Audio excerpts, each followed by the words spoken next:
Freebs Nation, Jordan Page from FunCheaperFree.com here. It is a crazy day, but guess what? I'm gonna show you guys my clipboard system and how it is a lifesaver for me, and it can be for you too. Let's do it.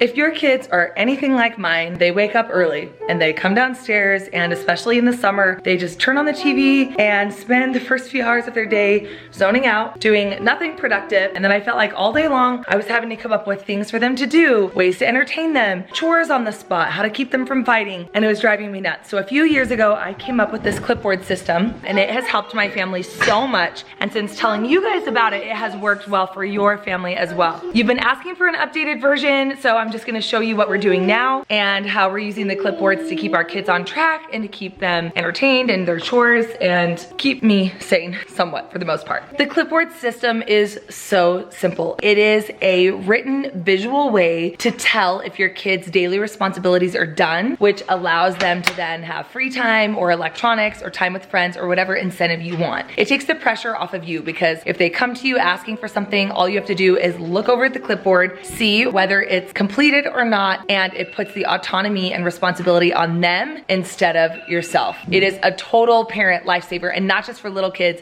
this goes for teens as well. So here's how it works. First of all, you need yourself a clipboard. It doesn't matter what kind. I got these at the Target dollar spot, as you can tell. You just need it to have a hook and a strong clip on the front. Next, you need just a piece of paper. These are our current papers, which I printed out on the computer. Lucky for you, I have a printable, and I will link that below if you guys want to print yours out like I did. The most important thing is to then take your paper, whether it's printed or handwritten, your kids could draw it themselves, and you just need to put it in a laminated or plastic surface. You could use those sheet protectors, those are fine. I do have a laminating machine that I got years ago, and I'm kind of obsessed with it. It's the coolest. I will link it below. I just got it on Amazon. So I printed these out and laminated them, but however you want to do it, you just want to make it so that you can draw on them with wet erase or dry erase markers. You want to have one for each kid. What's nice about the clipboard system is it's completely customizable for each kid. My older kid's clipboard is a little bit different than my younger kid's clipboard, and that's okay. You just adapt it and make it work for each child individually. The other thing that's nice about this clipboard system is it's not just for young kids, though it does work great for young kids. This also goes for teenagers. They want access to their phone, they want to go hang out with friends. Great, get your daily responsibilities done, and then we'll talk. And in terms of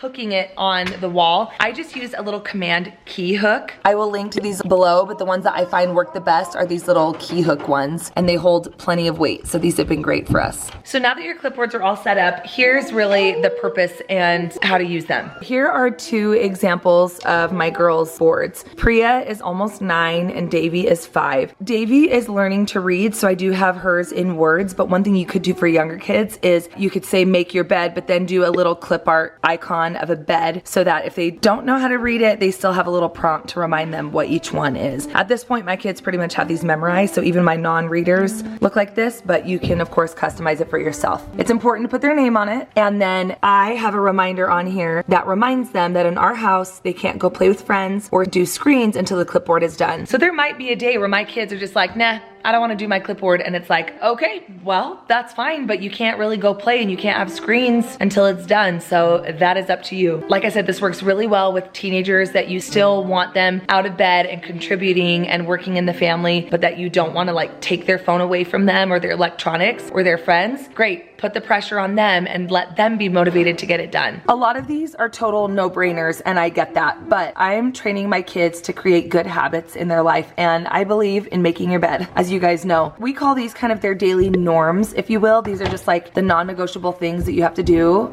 just day to day. Before they do anything else, they need to make their bed, they need to clean their room, brush their teeth, do their hair, say their prayers. And then I have a video that shows my laundry routine and how all of that goes, but each kid gets a basket of clean clothes, and we have not been great about putting them away lately because of COVID, and now it's summer, so we're getting back in the swing of things, right?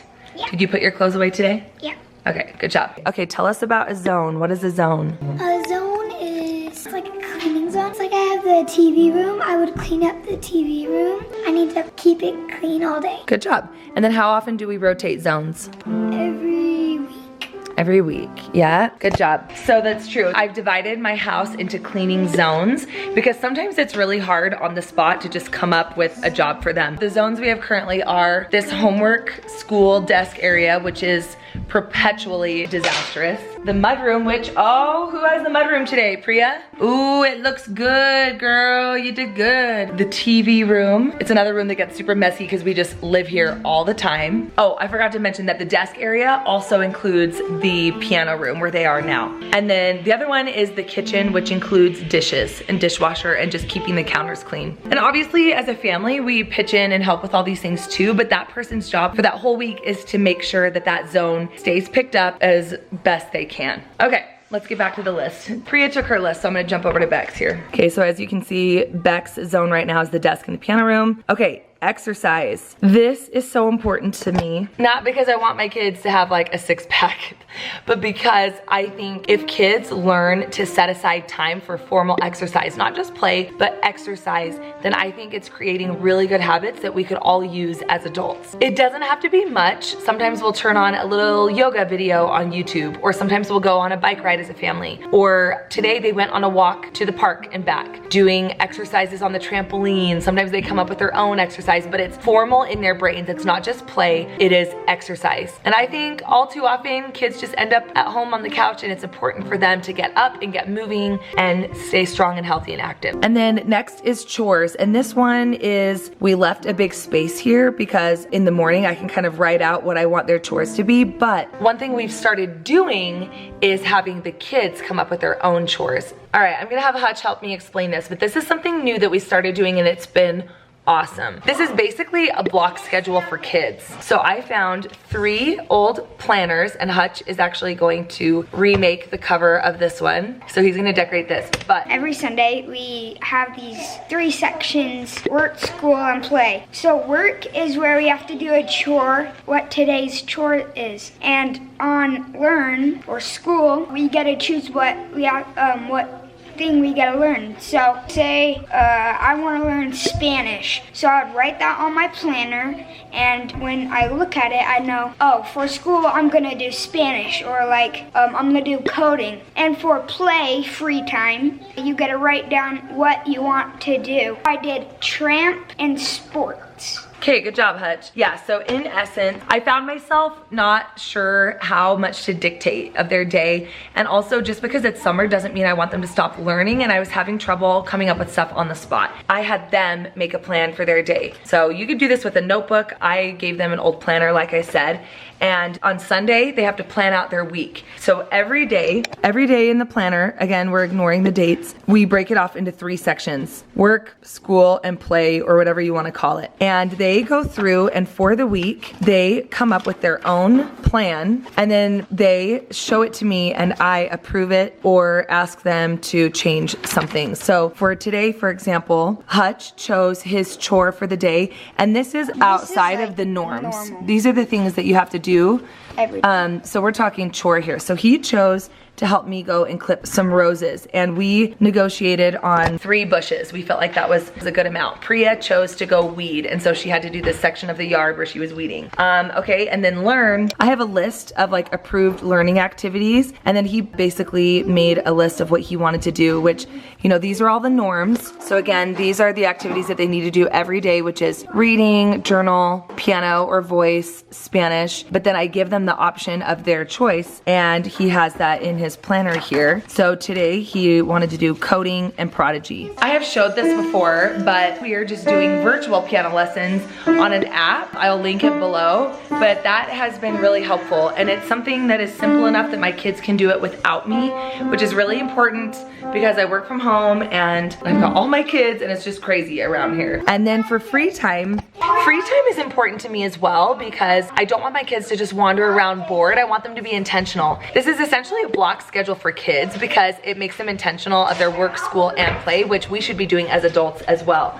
So throughout the day, Hutch is doing his clipboard, but then also he has this that is a little more nitty gritty. So it's not just chores or school. He actually has a plan for what that looks like in here, as well as his free time once all of the norms and chores are done. And it makes it more motivating for him to think through what he wants to do. Keeps me on track.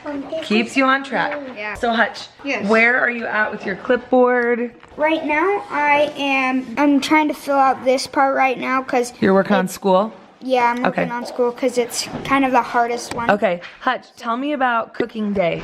Our day, we help cook breakfast, lunch, and dinner, and we get to choose on our planners what we want to make, and our mom and dad help us to do it or just teach us. Yes.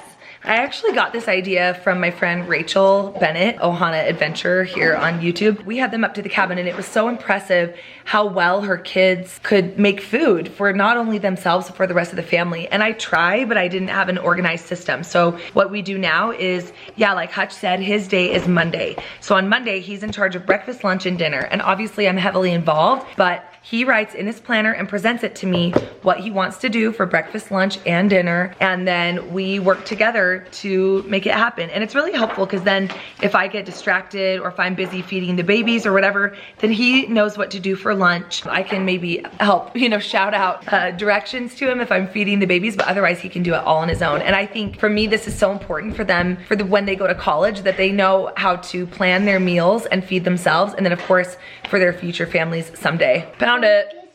Boom. That is pretty much it. It allows for so much flexibility. Also, it helps me. So like, for example, I was sitting here at this desk and I was looking for something, and as I opened the drawers, stuff was just tumbling out everywhere. It was super disorganized. I said, hey, I need somebody to help organize these drawers as a chore this week. And Priya loves to organize, and so she's like, oh, I will. And so she blocked it out on her calendar as a chore that she was interested in for this week. So not only does it help me get things done, but it gives them the opportunity to choose chores that are more interesting to them, which is fine by me as long as it gets done. And it's also teaching them how to keep track on their day and not wander around bored. It helps keep my sanity because they're not coming and asking me 50 times a day if they can play on the iPad or the Xbox or on my phone or whatever it is. Now, once the clipboard is done in terms of screens, you have to decide for yourself what that screen time or friend time looks for you. For us, they earn a 30-minute uninterrupted screen time, but sometimes it ends up being more. Like if everyone gets their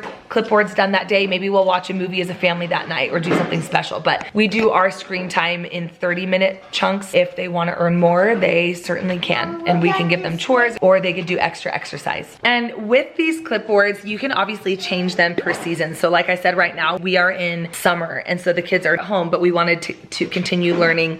So you could have like a fall version or a school year version and a summer version. I don't really know what the school year is going to look like with COVID, so we're sticking with this right now and we will just play it by ear. But like I said, we do have a free printable below that you can make your own. One thing that I will mention is the dry erase is a little tricky because it rubs off really easily. I recommend wet erase markers. It's just like dry erase, but instead of being able to wipe it off with your finger, you have to get it wet to clean it off, and that seems to be a lot better for not accidentally erasing things. All right, so that is how we do our clipboards. What do you guys think? Is this something you want to try in your home? Do you do anything like this, or what do you do in your house? Please let us know in the comments below. Also, please tell me what you want to see next, and I will read the comments and get to filming. For now, we gotta go work on our clipboards. So say bye. See you later. This is at school. I love it. It's so cute. I love it, Maury.